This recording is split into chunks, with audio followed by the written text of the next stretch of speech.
Yo, what is up, y'all? My name is Devin, and today I'm going to be breaking down how to make gains for older FTM folks. A lot of my clients are actually a little bit older, from 50s to 60s, and I've even had one client that was in their early 70s, but literally you could not tell they were in such great shape. There are some things that should be done a little bit differently when it comes to nutrition, when it comes to training. As a general statement, I do want to say every person's programming is going to look different. It doesn't matter your age. It doesn't matter if you're on testosterone or not. Any of those factors don't make a difference because programming, food selection, everything like that is going to be based on your specific body, your history, all of those things, right? Now, with that caveat out of the way, there are some things to be very intentional with when it comes to being a little bit older, right? So the first thing is going to be nutrition based. All my clients know this, but I always ask to see most recent blood work, and that way we can see if there's anything we need to be mindful of when it comes to fat intake, when we're looking at your cholesterol. I also look at creatinine levels because if we're having too much protein, this can negatively impact your creatinine, and we also don't need to supplement with creatine because your kidneys are already working overtime, so there's no need to add extra stress to that. Realistically, most of the time, their blood work is totally good. There's nothing to be too concerned about. LDL, HDL cholesterol, also A1C levels are something to be mindful of so that when we are making food selection and we're having fun meals and all of those things, we're doing so with blood work in mind so that we don't have to get on any ancillary medications. We never want to have to take statins or anything like that. Now, the next aspect that we're going to be looking at is training. And specifically, we want to make sure that we are training in a way that we can recover from to make sure that those gains are linear. The worst thing that we can do is start off with doing too much too soon, right? Recovery will plummet. So some recovery metrics that we're looking for is going to be sleep. If you cannot sleep for the life of you, it's possible that your central nervous system is just overloaded and too much training can kind of pour into that bucket of CNS fatigue, right? Another aspect of recovery we're going to be looking at is soreness. If you train chest on Monday and then you go to train chest again on Thursday, do you feel like your chest is going to snap in half if you do a chest cable fly? Well, then you're not properly recovered. Those are just some things that we're looking at when it comes to recovery, and if any of those aspects are moving back, then you're probably overtraining, right? I like to start off with 3 to 4 times per week training depending on schedule availability, and start off with moderate volume. And if they feel like that's too fucking easy, that's light work, then we'll go ahead and add either a 4th or 5th training day, or we will increase volume. But my number one priority is literally just always making sure that we feel positive about what we're doing, because not only can recovery suffer from a physical standpoint, as in your body can just physically not do the things anymore, your mental recovery also plays a huge role, right? So if you feel like you're living in the gym, if you feel like you are not doing what you need to be doing with your life, a lot of my older clients are retired. They want to go to the beach. They want to,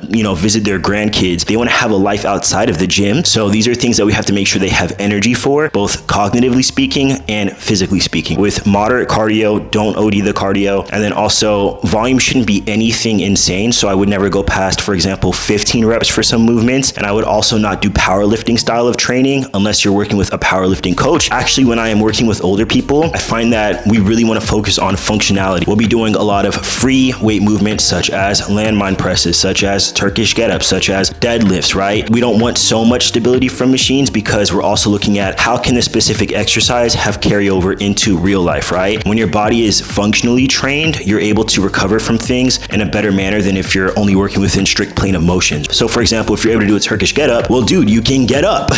As funny and as obvious as that sounds. So that's just one thing that I try to make a big priority. And of course, I also talk to my clients and ask them, what do you love? What gets you excited? What exercises do you want to see on your training plan? And I find for this specific subset, functionality oftentimes is a very important factor in training. Surrounding training, peripherally speaking, dynamic and static stretching is freaking major. I like to prioritize specific stretches towards specific training days, right? For upper body days, I really want my clients to be doing dynamic rotator cuff stretching. So that's going to be internal and external rotations with the cable like this. We're also going to be doing dead hangs just to loosen up those rotator cuffs. And of course, if anyone has any specific issues that they're working through, such as tight pecs, then we'll specialize for that. But what I mentioned before are just kind of the basics that I look at, right? So for lower body days, I like to see leg swings. I like to see flamingo stretches. I like to see the world's greatest stretch. And then I always program hip adductions and abductions to start off leg training, just to really open those hips up and then also strengthen the hip joints, because a lot of folks do have weak hips, as in they cannot load their hips within full range of motion. So that's honestly the number one thing that I work with a lot of people. You'd be surprised. Like, a lot of people cannot stretch their hips out, and we need to be able to stretch our hips out, okay? You don't want to spend too long stretching because then you're just mentally tapped out. That's like one whole, workout within itself. So that's not what we're exactly going for. Just quick, streamlined, accurate stretching, and get into the lift. The next aspect of things are going to be supplement based. Like I said, it depends on blood work for most people. For example, if someone has overall high cholesterol, we don't really have to add any omega-3s in because, hey, you know, your cholesterol is already a little bit higher. Creatine, it's honestly a case-by-case basis. I know a lot of people live and die by creatine, but I'm telling you guys, I have had moments in my life where I took creatine every single day for months on end. I've had moments in my life where I didn't touch creatine and I never noticed that my gains were exploding or that my gains were falling off. I know, yeah, it's the #1 research, blah, blah, blah. Yeah. So some other supplements that we do look at are going to be more so sleep derived. Of course, we know that sleep is the #1 or #2. #1, really, food and sleep are the biggest ones. Food, sleep, and water are the biggest ones that pour into that recovery bucket. For a lot of my clients, melatonin alone is not going to get the job done. Sometimes you have to implement a GABA, which is going to help with getting into that REM sleep cycle a little bit quicker into the night and carry you through the night. Melatonin can help a lot of people fall asleep, but it doesn't help them stay asleep. And sleep kind of pours into the next bucket, which is going to be cognitive focused based. When we are so overly trained and we're getting terrible sleep and our water intake is not up to par, you will feel like a lesser version of yourself. If your brain is not firing at 100%, you have brain fog, your thoughts are barely coming to you, you're forgetting things, well then your central nervous system may be taxed out, maybe you're low on micronutrients, but it's important that you are really accounting for all these aspects of your life in an organized way so that you can point your finger to exactly what must be off, right? So for my clients every week, I check in on their sleep, I hold them accountable for their water intake, I hold them accountable for not overtraining, right? So then that way, if something is off, hey, you know, we're going down this list, everything is going well, but however, I saw that you underate on Sunday and then the next day you reported having low energy. That's why having all of these aspects of your life rather organized, whether you have a spreadsheet or whether you have a physical notebook that you're writing down all these factors on, having some level of